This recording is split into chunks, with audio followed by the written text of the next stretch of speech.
Welcome back to part 2, where we're learning more about Izzy, the service dog. Pair them and train them with service dogs. I have a light background in dog training. My dad had he liked to train dogs, and so I had some of those skills, and they were all but happy to incorporate them. And so yeah, that's pretty cool, man. To experience something like that, you know. Now I remember when Izzy first, your wife, and Izzy came in, and she actually scanned the place, right? She walked around, smelled the place and everything. She checked me out, and then just calmly sat there. So is this something? Is this a normal practice? Yeah. So if she's in a place off leash, she'll walk it. Right. When she gets home, she usually takes a lap around the house, and then will meet back with me. And you know, but some dogs, they take it a step further. They do a full search and clear. So they'll go from window to the door. Right. Then they'll give usually an audible or a silent alert, a bark or a sit to let them know all is clear. No strange individuals here. Right. You know, this is just something that I think comes from her previous training. She just naturally does. And, you know, and if something's off, you know, it's weird. She'll, I always thought it was pretty cool, but if, say for instance, a door was open, she'll go straight to the door and just look out, and then just stay. She won't move until I get there and close the door or let her or whatever. Wow. So if something's off, she'll stay there. That's Izzy, y'all. That's Izzy. Just a little shake. Yeah, so it's incredible the different things she does. But you know, some people have it where they release their service dog and they'll check everything, and part of the training is you add a stranger into one of the rooms, and then they'll alert on that stranger. They'll stay at the door and start barking at them and stuff like that. So has she ever attacked or do service?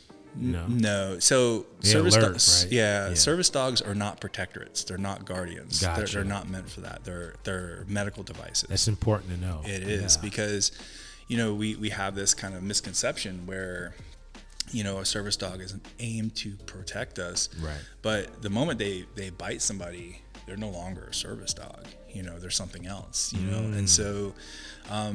I mean, you're not likely to get bit by a wheelchair. You're not likely to get bit by. That's true. You know, so it's important to distinguish. You know, that's the difference between a service dog and a guard dog or something like that. You know, and that they are medical devices, and they're seen as. That's why they're protected under federal law. Right. So you know, I can go unless it's a sterile environment or a federal building that specifically says.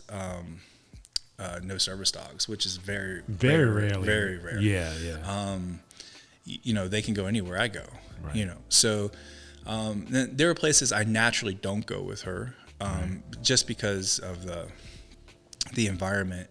Because whatever we send down the leash, you know, comes right back up, right? So if I'm highly anxious, you know, she's going to do her job. But if I'm in an environment where I know that I'm going to be anxious, that's to me that's adding stress. Like for instance, I coach my daughter's volleyball team, you know, her rec team. So I don't bring her to those practices. Too many kids, too many movement. And then I get so focused that she could be alerting on me or whatever. And you know, so there are times when you won't bring your service dog, just because you're more or less protecting them than you are yourself. Could I? Sure. And should I? Probably. But you have to. You also have to know your lifestyle. You have to know, you know, I am just as fierce at taking care of her as she is fierce at taking care of me. Right. So now I hear people, well, I mean, I've heard some people say this, but I know this, you know, to be true too, that everything is vibration, right? And so, you're dealing with vibration and frequency. You think part of that is how she's able to detect some of the things with people, you know what I mean? Because like, could it be that a person's vibrating wrong or low vibration? You know what I mean? Like, it's just like, how are they able to just sense that? I mean, that blows my mind. Sure. So first, keep in mind that dogs can smell things way better than us. Yeah, this is true. You know, they can pick scent off of just about anything, and if they're trained for that scent, they're going to be able to pick it up better.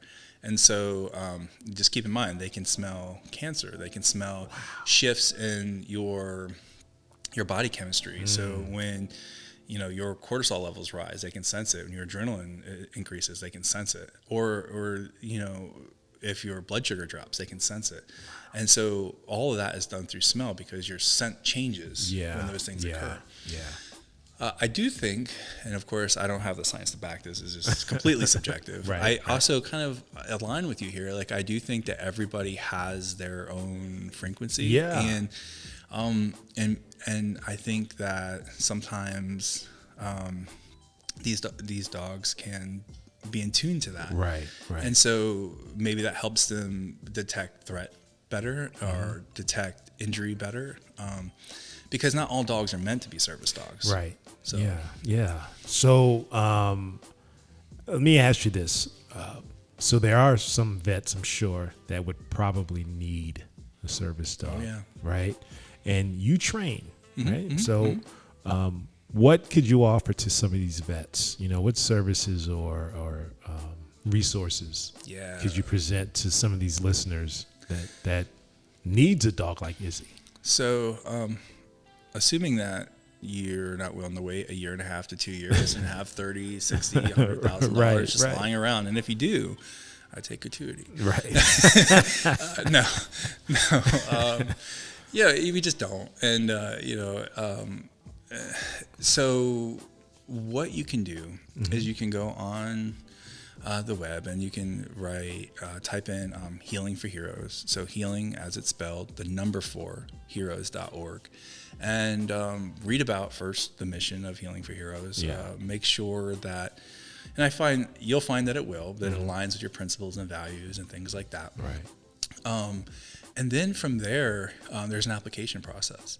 And so you're going to get a little bit intimate with that application process. You're going to talk a little bit about your invisible wounds. You're going to take a little bit of a pre-assessment, but it's nothing like you would in the VA or a doctor's office or something like that. It's not as tedious. But you are going to talk about some things because that's important. Right. Because when we start looking at advanced tasks for these dogs, we need to know the direction, because some dogs you may get there and say, this is the dog for me, but the dog doesn't have the aptitude for that skill. Because we're all, they're not all created equal, right? So, and so from there, you'll get an email, probably from Miss Bobby Caverly, and it will say, upon acceptance, what class you're in. Now, here's the thing.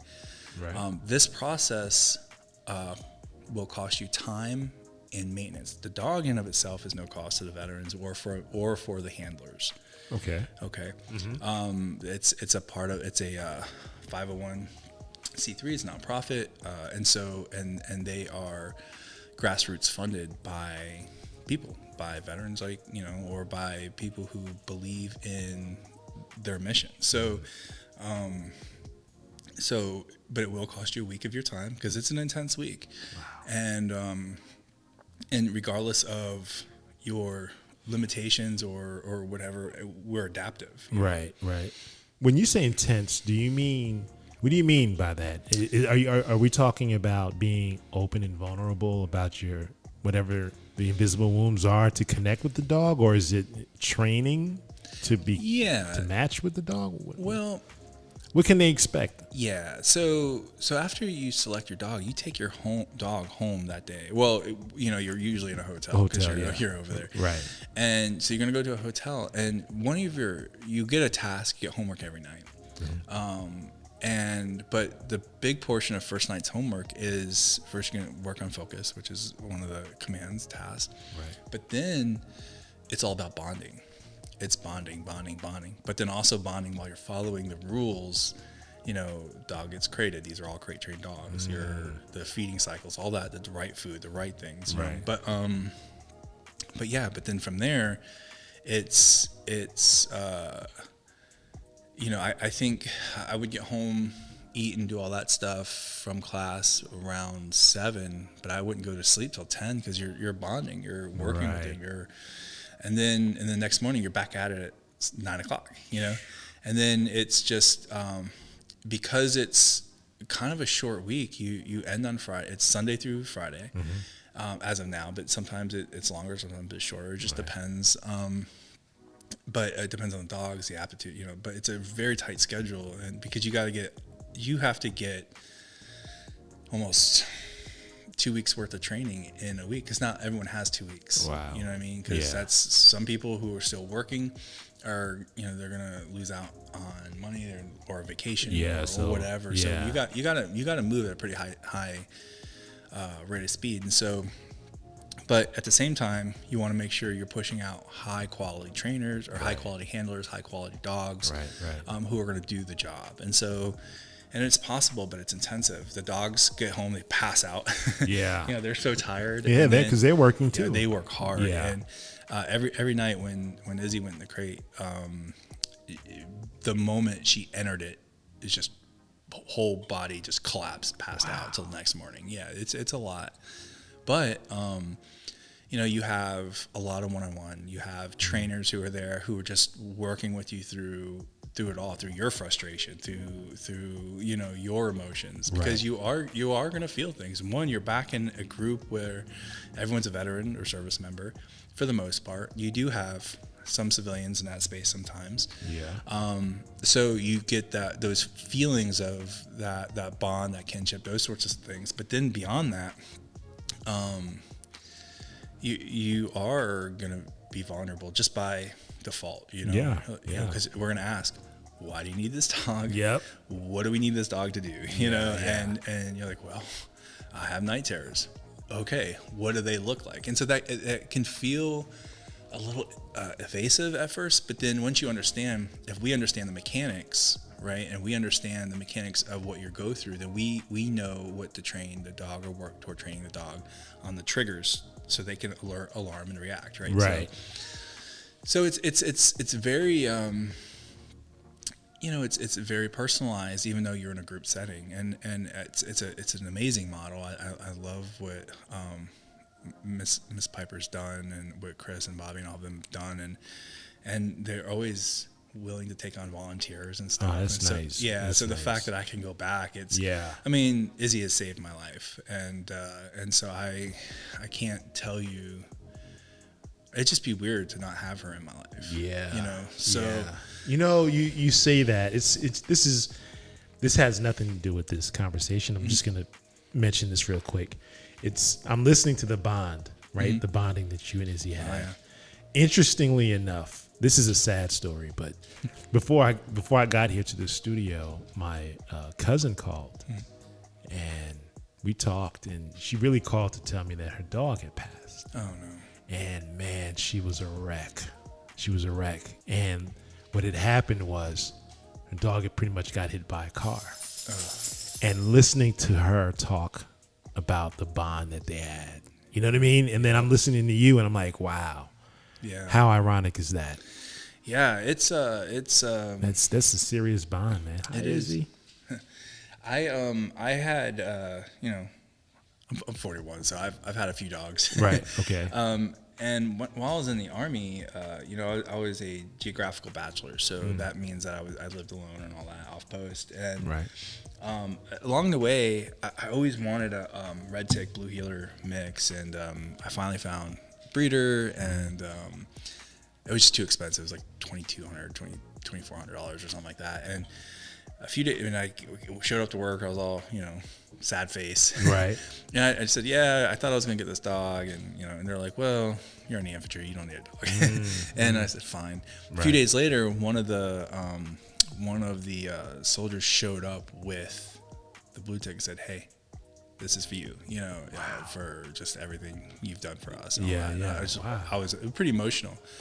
That soldier succumbed to suicide a few years later. So it was that's tough. This amplified how I felt about Neza, which was the puppy I had. And so for years, I raised her up, trained her, and she's an amazing tracking dog, mid-range tracking dog, because that's what I knew. I knew how to train hunting dogs, but she's kind of frail. I didn't want her to go attack anything. I want her to find stuff. And so I used her at that capacity for years. And where we moved, when we worked over at one of the universities here, someone was going around poisoning the water, and she's trained off leash to go in the backyard, and they were going in people's yards, and a lot of people in that community lost animals, and it was a big thing. A bunch of the police, the sheriff came over and was like, let's see, because in one sweep we had a Great Dane,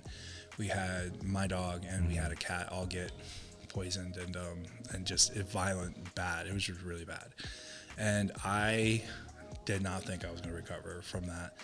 And then when my wife said, how about service dog, she was very timid about bringing it up at first, because she knew that I was not okay in that space, you know, and at first, I remember saying, I mean, one, I know we can't afford it, so go for it, Right. But here's the thing about my wife: don't challenge her. Right. She always finds a way, you know, and so women, they just find a way. Everything would be better, right? If they control it. So and so she found it and she figured it out, and I certainly could not have done that, what she did, and so I mean, speaking of that, right? What do you tell the vet? Right. What's the advice you give of a vet financially, right? Who's trying to get a service dog? I mean, what options are there? I mean, finance.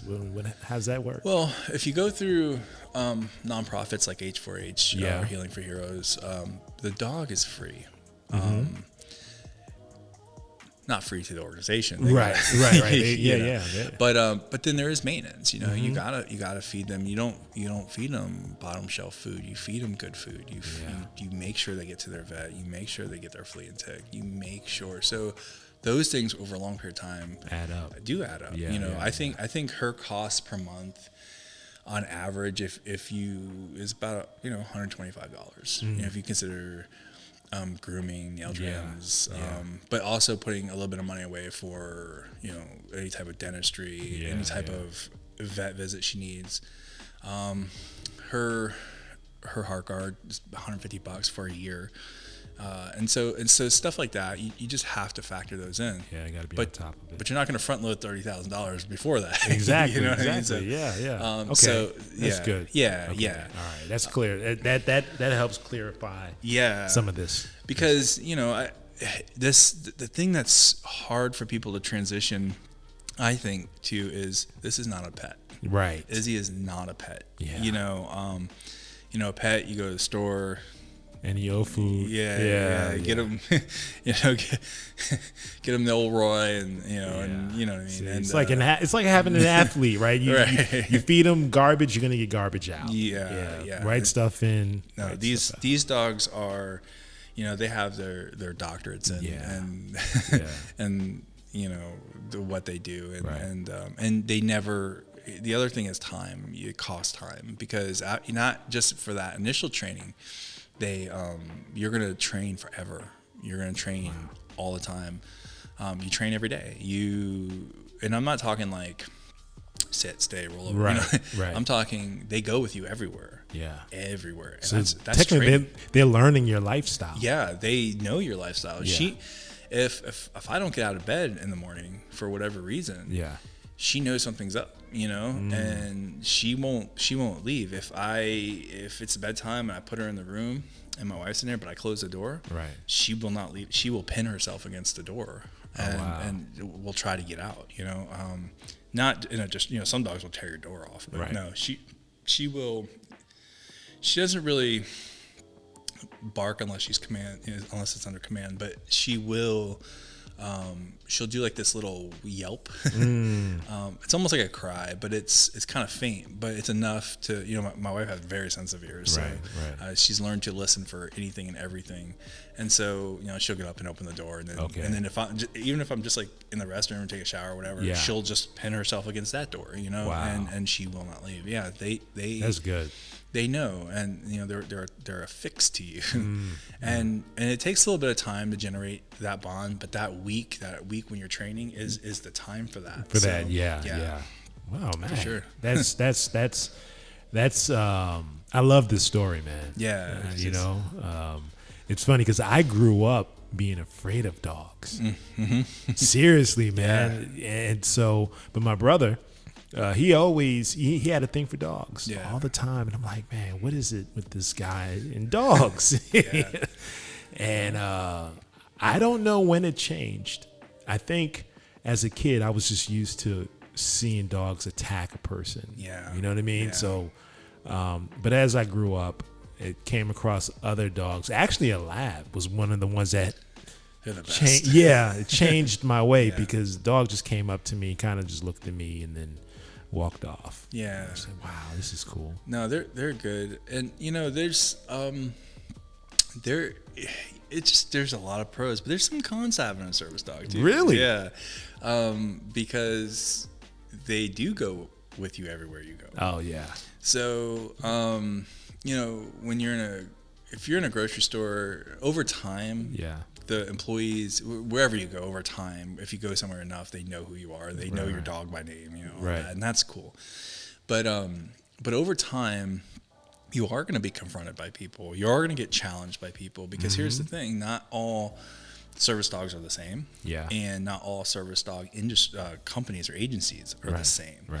And so, then you have some people who will go on some shopping and just buy a vest and say, yeah, sure, it's a service dog.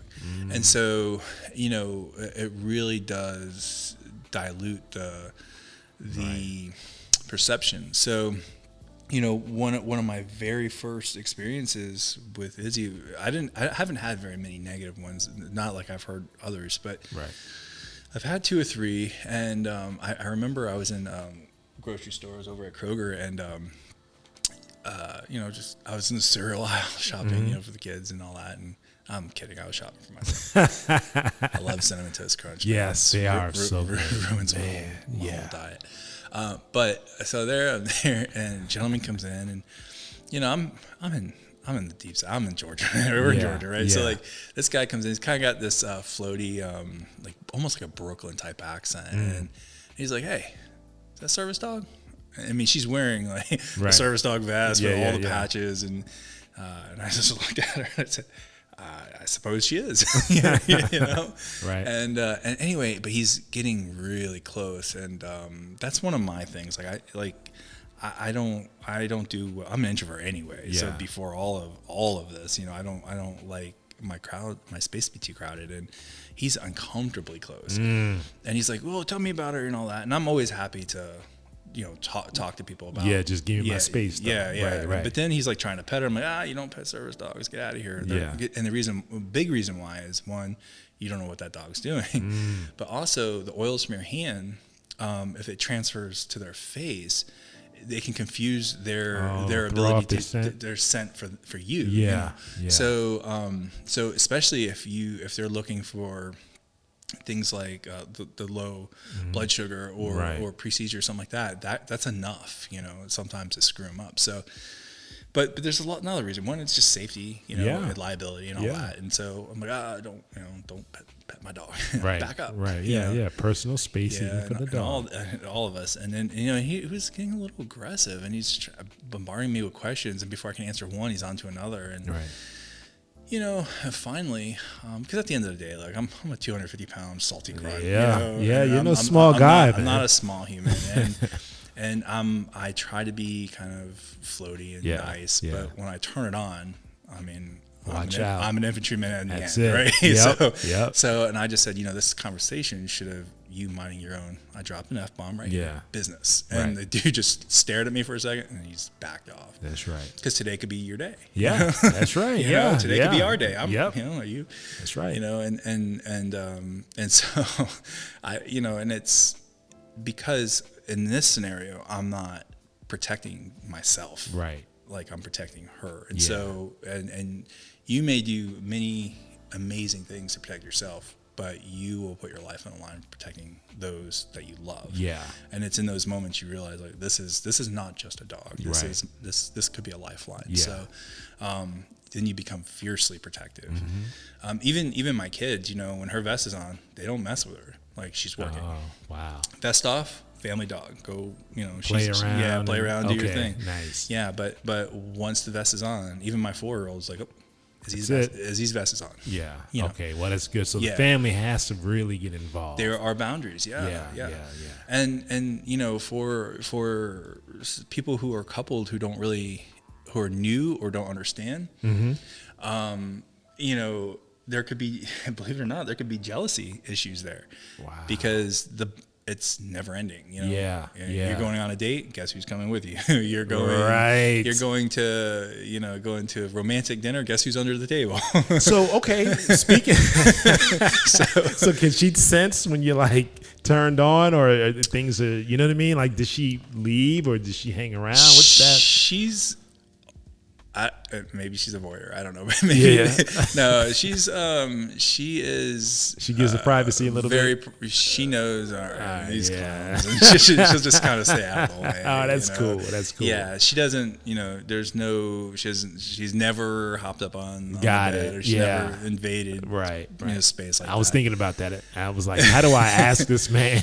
Now, but like I said, not all dogs are the same. Some may not understand. You know, especially those that are just learning. If they're learning, they're getting seizure training, or they're getting nightmare training initially. The bed movement, can whatever it is, might trigger them to jump up and be like, "Whoa, hey, what's going on? Get off!" So during prime training, they're always crated. Okay. So because even if you're having a nightmare and they're crated, the crate is next to the bed, they will start shifting around and make the attempts to get out, which usually the clanging of the crate will wake you up. Yeah. Makes sense. And because, you know, at the end of the day, the first 3 months your service dog is there, they're crated every night. You don't let them out, and you keep them almost secluded from the family. Whenever you're out and about, they're leashed to you, even in your house. You know, you get a crossbody leash and they're attached to you. They're at the heel while you're in the kitchen, while you're sitting at tables. They're always with you. So it's definitely a commitment. Oh yeah, it's just the acquisition of the service dog is really just the beginning of a very long, strenuous, and yet at the same time probably the most gratifying experience you're going to have. I mean, they're your battle buddy. They are the person that when you look to your left or right now, they're the ones to your all left. The way. Yeah. So let me ask you this, man. We're getting ready to wrap this up. How can a veteran reach you?